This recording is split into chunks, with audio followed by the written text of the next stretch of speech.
Verdade e Vida. A palavra de Cristo para uma vida melhor.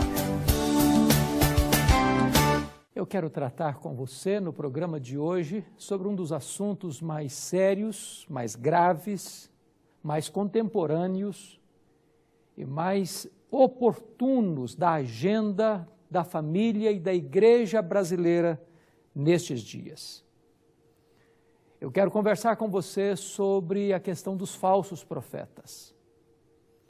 Eles não são apenas contemporâneos nossos, eles sempre existiram. Eles sempre surgiram no cenário religioso para distorcer a verdade, para negar a verdade e para induzir as pessoas ao engano, ao falso entendimento, pregando uma falsa teologia, uma falsa doutrina, que vai desembocar numa falsa ética, numa vida desregrada. Hoje eu quero convidar você para olhar este assunto comigo à luz de Mateus capítulo 7. E nesse texto é o próprio Senhor Jesus quem traz o assunto à tona e quem faz à igreja contemporânea o alerta necessário. A revista Veja, da segunda semana do mês de março de 2012, trouxe uma matéria contundente acerca da questão dos falsos profetas. Hoje, quando olhamos para o cenário religioso no mundo inteiro, percebemos como as falsas doutrinas proclamadas pelos falsos profetas, pelos falsos mestres, devastaram a igreja na Europa.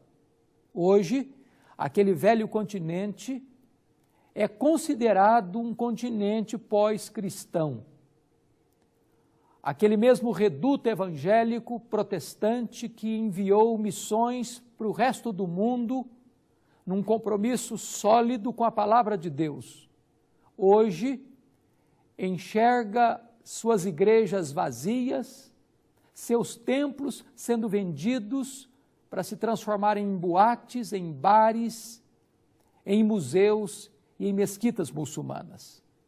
Menos de 4% dos europeus frequentam hoje uma igreja evangélica. As igrejas estão morrendo.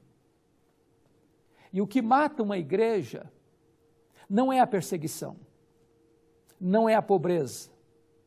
O que mata uma igreja é esta igreja abandonar a sã doutrina, abandonar a palavra de Deus e mergulhar por este corredor escuro das heresias, das falsas doutrinas pregadas pelos falsos profetas.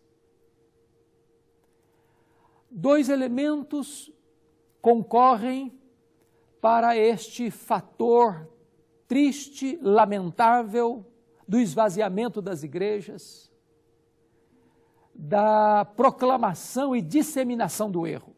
Em primeiro lugar, o liberalismo teológico, que vai para a Bíblia dizendo que ela não é a verdade, que ela está cheia de mitos, que ela está cheia de erros, cheia de contradições, e tenta julgar as Escrituras pelo racionalismo humano.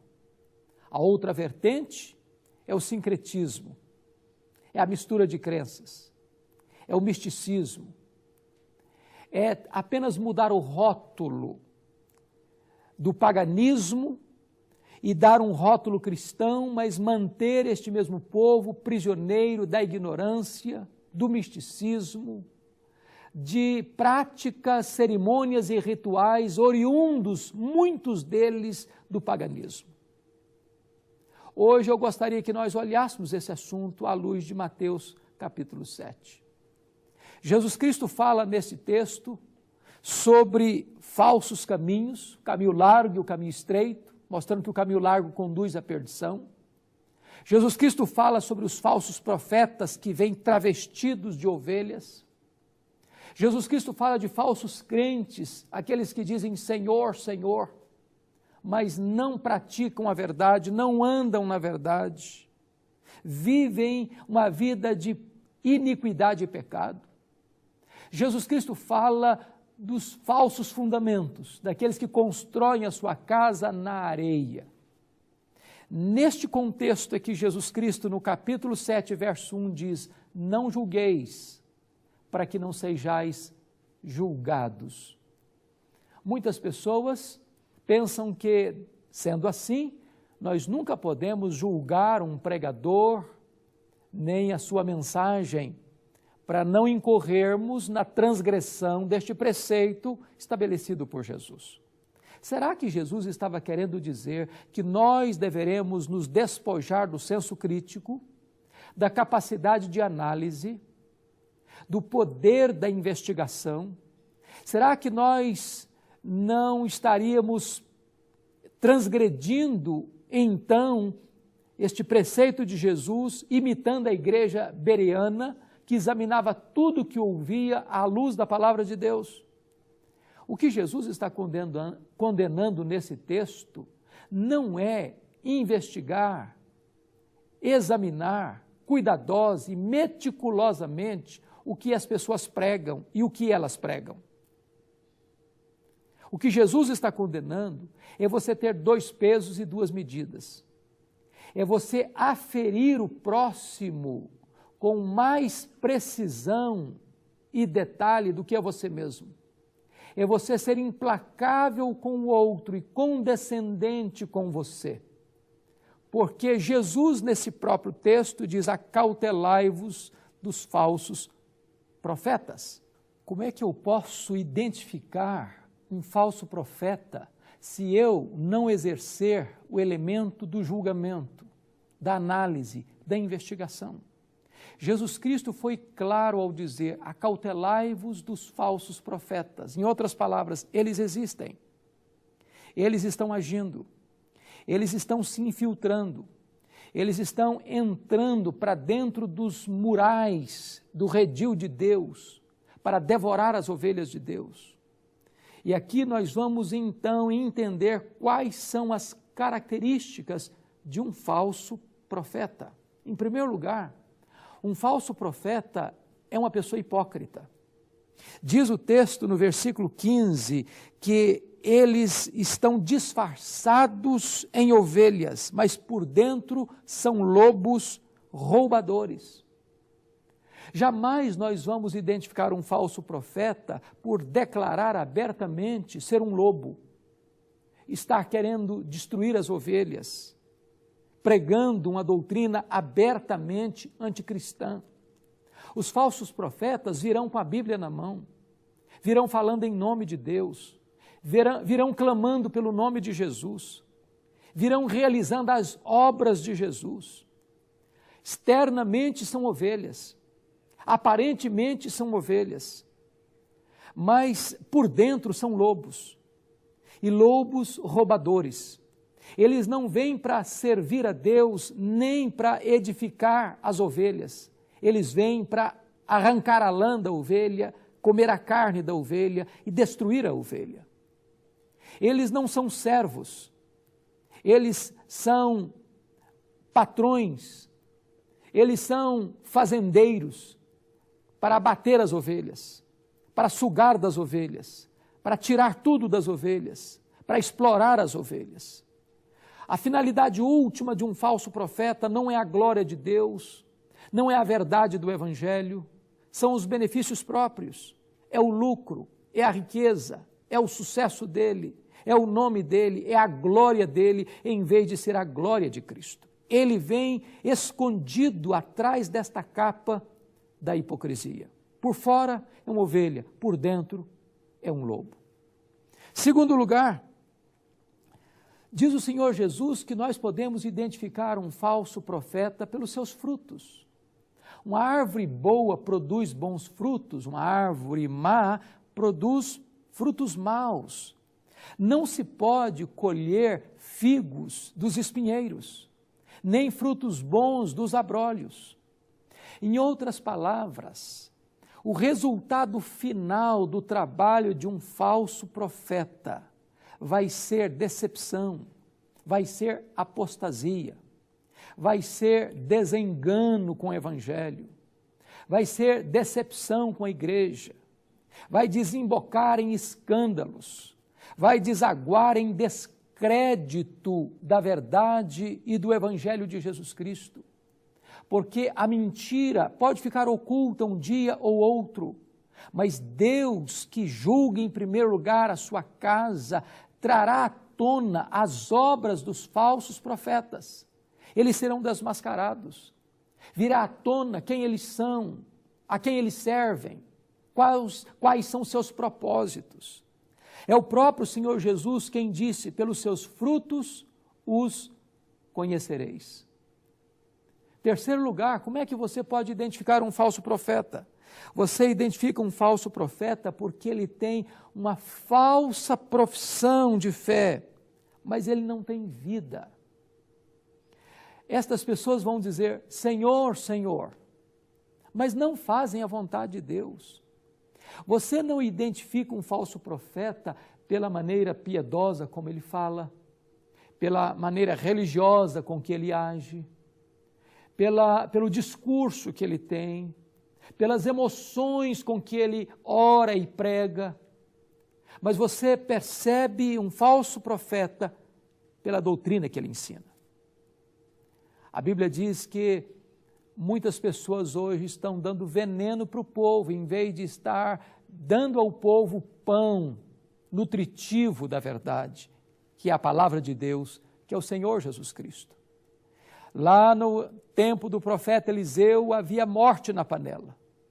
E não é suficiente apenas que este homem que esteja dando veneno esteja enganado. Há muitos falsos profetas que pensam ser pregadores da verdade, mas estão pregando outro evangelho, um semi-evangelho, um evangelho sincrético, semi-pagão, não o evangelho da cruz, não o evangelho da graça, não é o evangelho da conversão, não é o evangelho da santificação, não é o evangelho do arrependimento. Apenas prosperidade, apenas milagres, apenas coisas fantasiosas e grandiosas, mas sonegando ao povo a essência, a pureza do evangelho da graça do Senhor Jesus Cristo. Como é que nós podemos identificar um falso profeta? Ainda, nós podemos identificar um falso profeta quando eles realizam milagres extraordinários, mas vivem ao mesmo tempo na prática da iniquidade. Jesus Cristo disse: muitos naquele dia vão me dizer: Senhor, Senhor, porventura não profetizamos em teu nome, não fizemos milagres, não expelimos demônios? E Jesus Cristo vai lhes dizer: apartai-vos de mim, vós os que praticais a iniquidade, eu nunca vos conheci. Jesus não negou que estas pessoas tivessem de fato feito esses milagres, mas um milagre não é a prova dos 9 que evidencia se alguém é de fato um verdadeiro profeta ou um falso profeta. Os falsos profetas também fizeram milagres, mas o milagre não é a autenticação do ministério de um profeta verdadeiro. João Batista, o maior profeta dentre os nascidos de mulher, não fez sequer um milagre. João, o apóstolo, sendo o homem mais íntimo de Jesus, não fez nenhum milagre. É possível que alguém viva uma vida de poder e de santidade sem realizar milagres. É claro que nós não estamos negando os milagres, mas é preciso que aquele que realiza esses milagres em nome de Deus, pelo poder de Deus, viva uma vida coerente com o evangelho que prega e que anuncia. O resultado final desta linha é muito trágico, porque Jesus Cristo vai dizer 3 coisas para essas pessoas: eu nunca vos conheci, apartai-vos de mim. A árvore que não produz bom fruto é cortada, que é lançada ao fogo. Separação para sempre de Jesus. Jesus está dizendo: eu nunca conheci. E estas pessoas, como um ramo sem fruto, vão ser lançadas no fogo. É por isso que Jesus alerta a você e a mim: acautelai-vos dos falsos profetas. Leia a Bíblia, busque a Bíblia, procure a palavra de Deus, alimente-se da verdade, Volte-se para Jesus. Volte-se para o antigo evangelho, para o evangelho da graça, para o evangelho da cruz, para o evangelho que anuncia a salvação somente em Cristo Jesus pela fé. Não entre pelos atalhos sinuosos, pelas estradas largas. Não se encanta e não se deixe seduzir pelos encantos e promessas e as seduções dos falsos profetas. Firme-se na verdade, ande na verdade, ande em novidade de vida, viva para a glória de Deus e você então colherá os frutos benditos desta caminhada. Deus abençoe você, Deus alerte o seu coração e a sua alma neste momento. Eu quero orar em seu favor. Quero colocar a sua vida no altar de Deus. Eu quero trazer um alerta para a nação brasileira, diante de tantos escândalos, diante de tantas contradições, diante de tantas situações que trazem opróbrio ao nome de Cristo e vergonha à causa do Evangelho. É necessário que nós nos voltemos para Deus, nos voltemos para a palavra de Deus, para firmar os nossos passos nas veredas da justiça. Deus querido, muito obrigado porque o teu Filho Jesus nos alerta de forma tão solene acerca deste assunto tão grave e permita, ó Deus, que os nossos ouvidos estejam atentos à voz do verdadeiro pastor, que é o Senhor Jesus Cristo, para que nós não nos desviemos nem para a direita, nem para a esquerda, e para que nós não atendamos à voz dos falsos pastores, dos lobos travestidos de ovelhas. Dá-nos graça, Senhor, para permanecermos firmes e fiéis até o dia final. Em nome de Jesus. Amém. Eu sou o caminho, e a verdade, e a vida. Ninguém vem ao Pai senão por mim.